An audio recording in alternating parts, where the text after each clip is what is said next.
अस्सलाम वालेकुम। तो आज जो हम डिज़ीज़ डिस्कस कर रहे हैं उसका नाम स्केबीज़ है और ये काफ़ी कॉमन है पाकिस्तान में। बहुत ज़्यादा इसके केसेस भी आते हैं और ऑलमोस्ट मतलब धर्मा के अगर ओपीडी में देखें तो 70% ऑलमोस्ट केसेस होते हैं स्केबीज़ के होते हैं। ये बहुत ज़्यादा कॉमन है हमारे यहाँ। इसलिए कॉमन है क्योंकि हम साफ़ सुथरे नहीं हैं, बहुत गंदे हैं, इस वजह से इस तरह की बीमारी आती रहती हैं।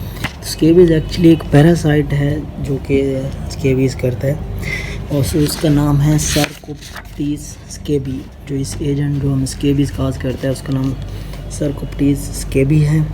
और उसके बाद जो इसका सोर्स है वो ज़्यादा इन्फेक्टेड पर्सन ही होना है। जो मोड ऑफ ट्रांसमिशन इसका स्किन कंडक्ट है या फिर इन्फेस्टेड क्लॉथ्स, बेडशीट, टॉवल्स वगैरह हो गए। अब एक बंदे को अगर स्केबीज़ हुआ है तो उसमें क्या होगा कि अगर एक बंदे के कपड़े हैं या उसने कोई टॉवल यूज़ किया है या कुछ भी इस तरह के मतलब बेड शीट पर वो एक बेड पर सोता रहा है तो उस बेड शीट से भी स्केबीज़ हो सकता है, क्योंकि इधर ये स्केबीज़ पड़ा होते हैं, इसलिए अंडे दे देता है। तो उस वजह से वो फिर उसका लार्वे से आगे ट्रांसमिशन हो सकता है किसी दूसरे इंसान में। उसके बाद आ जाता है इसका इंक्यूबेशन पीरियड, वो 14 से 17 दिन है। 14 से 17 दिन तक ये अपनी अलामत ज़ाहिर करता है। तो अब होता क्या है कि जब एक बंदे को घर में हो जाता है तो फिर सारों को इसका ट्रीट करना पड़ता है, नहीं तो ये नहीं जाता। ये बड़ी अजीब सी बीमारी है। तो घर में अगर एक बंदे को हो तो सबको इसका ट्रीट करना होता है।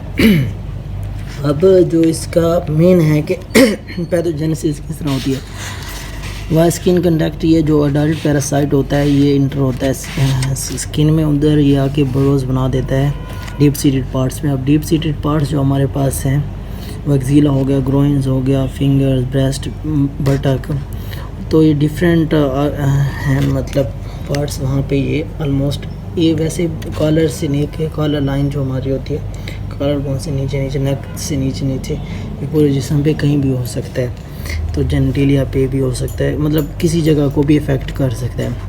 लेकिन जो बॉयज़ में होता है मोस्ट कॉमन जो अफेक्टेड पार्ट होता है वो जिसका जेनिटलिया होता है, ये पैथोजेनिक साइन भी है इसका, स्केबीज़ का है, लेकिन ये सिर्फ बॉयज़ के लिए है। तो उधर ही आके अंडे देता है। ये मतलब ये जो डीप सीटेड पार्ट्स होंगे जो बड़ो बनाता है किस तरह के सुराख से बनाएगा, उसके अंदर फिर ये अपने अंडे देगा। और फिर अंडे जो होंगे वो उनसे जो लार्वा है एग से फिर हैचेज आउट होगा और फिर ये रात को हमारी जो स्किन है उसके ऊपर क्रॉलिंग करता है और जिसकी वजह से हमें नॉक्टर्नल प्रोराइटिस होते हैं, मतलब एक इचिंग होती है एट नाइट।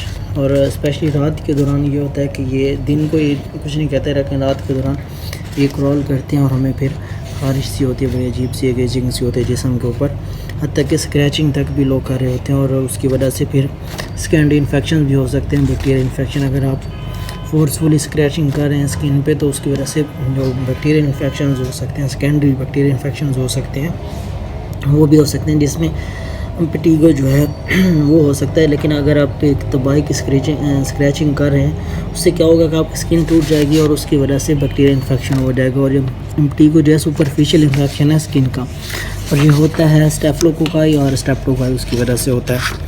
तो ये स्क्रैचिंग इस पर नहीं करनी चाहिए, इसका ट्रीट कराना चाहिए ताकि मसला कम ही हो। उसके बाद आ जाते हैं इसके क्लिनिकल फीचर।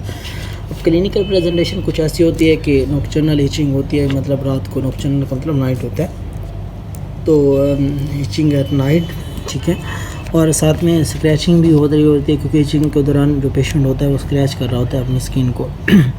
उसके बाद ब्लिस्टर्स वगैरह, बम्प्स और ब्लिस्टर्स बन जाते हैं स्किन के ऊपर छोटे छोटे। तो ये इसकी एक टिपिकल प्रेजेंटेशन है स्केबीज़ की।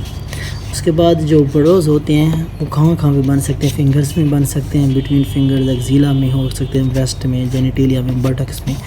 और जो बच्चे होते हैं उनमें सोल्स ऑफ मतलब जो फुट है उसके सोल में भी बन सकते हैं, स्कल पे बन। वैसे नॉर्मल रूटीन में जो ये होता है ये स्कल पे अफेक्ट नहीं करती स्केबीज़, लेकिन बच्चों में स्कल पे, पाम्स ऑफ हैंड और सोल ऑफ फीट, इन तीनों पे कर सकती है। लेकिन ये सिर्फ बच्चों में है या फिर यंग जो मतलब चिल्ड्रन होते हैं उनमें हो सकता है। इन्फेंट्स मतलब इन्फेंट्स और यंग चिल्ड्रन में सिर्फ हो सकता है स्कल, पाम्स ऑफ हैंड और सोल ऑफ फुट। वैसे नॉर्मल रूटीन में ये होता है कि ये हमारे फेस और स्कल्प को इन्वॉल्व नहीं करता स्केबीज़, अडल्ट्स में बिल्कुल भी नहीं करता। ये सिर्फ कॉलर लाइन से नीचे नीचे तक दबाएँ करता है, जो भी करता है, लेकिन इस ऊपर जो है वो बिल्कुल भी नहीं करता, ये इफेक्ट नहीं करता। तो उसके बाद हैं इसकी कुछ कॉम्प्लिकेशन में यही है कि जिस तरह मैंने बताया, आप अगर आप फिगरस किस्म की स्क्रैचिंग करते हैं तो उससे ये होगा आपकी स्किन जो है ब्रेक हो जाएगी और उससे सेकेंडरी बैक्टीरियल इन्फेक्शन होगा जिसे हम इम्पिटिगो बोलते हैं। उसके बाद अगर स्केबीज़ ये जो है नॉर्वेजियन स्केबीज़, ये इसकी मतलब काफ़ी डेंजरस किस्म की फॉर्म है। इसे हम क्रस्टेड स्केबीज़ भी बोलते हैं, लेकिन ये उन लोगों में होता है जो इम्यूनो कम्प्रोमाइज़ होते हैं, जिनकी इम्यूनिटी ऑलरेडी कमज़ोर है, तो उनमें ये नॉर्वेजियन स्केबीज़ बोल सकते हैं, हो सकता है। ये इसकी काफ़ी डेंजरस किस्म की कॉम्प्लिकेशन, लेकिन ये होती कम ही है वैसे। अगर ये हो जाए तो इसका जो सिस्टमिक ट्रीटमेंट होता है वैसे तो आइवरमेक्टिन के नाम से एक मेडिसिन आती है, उससे उसका एक सिंगल डोज ही देते हैं नॉर्वेजियन स्केबीज़, लेकिन ये इतनी होती नहीं, बहुत रेयर है। उसके बाद आ जाती है इसकी इन्वेस्टिगेशन में माइक्रोस्कोपी होता है स्किन से, मतलब जो यहाँ पे आप स्किन स्क्रैप करके एक इसकी माइक्रोस्कोपी करेंगे, उससे पता चल जाएगा स्केबीज़। ये का जो स्केबीज़ जो सार्कोप्टिस स्केबी है, एक आर्थ्रोपोडा, इसकी 8 टांगें होती हैं।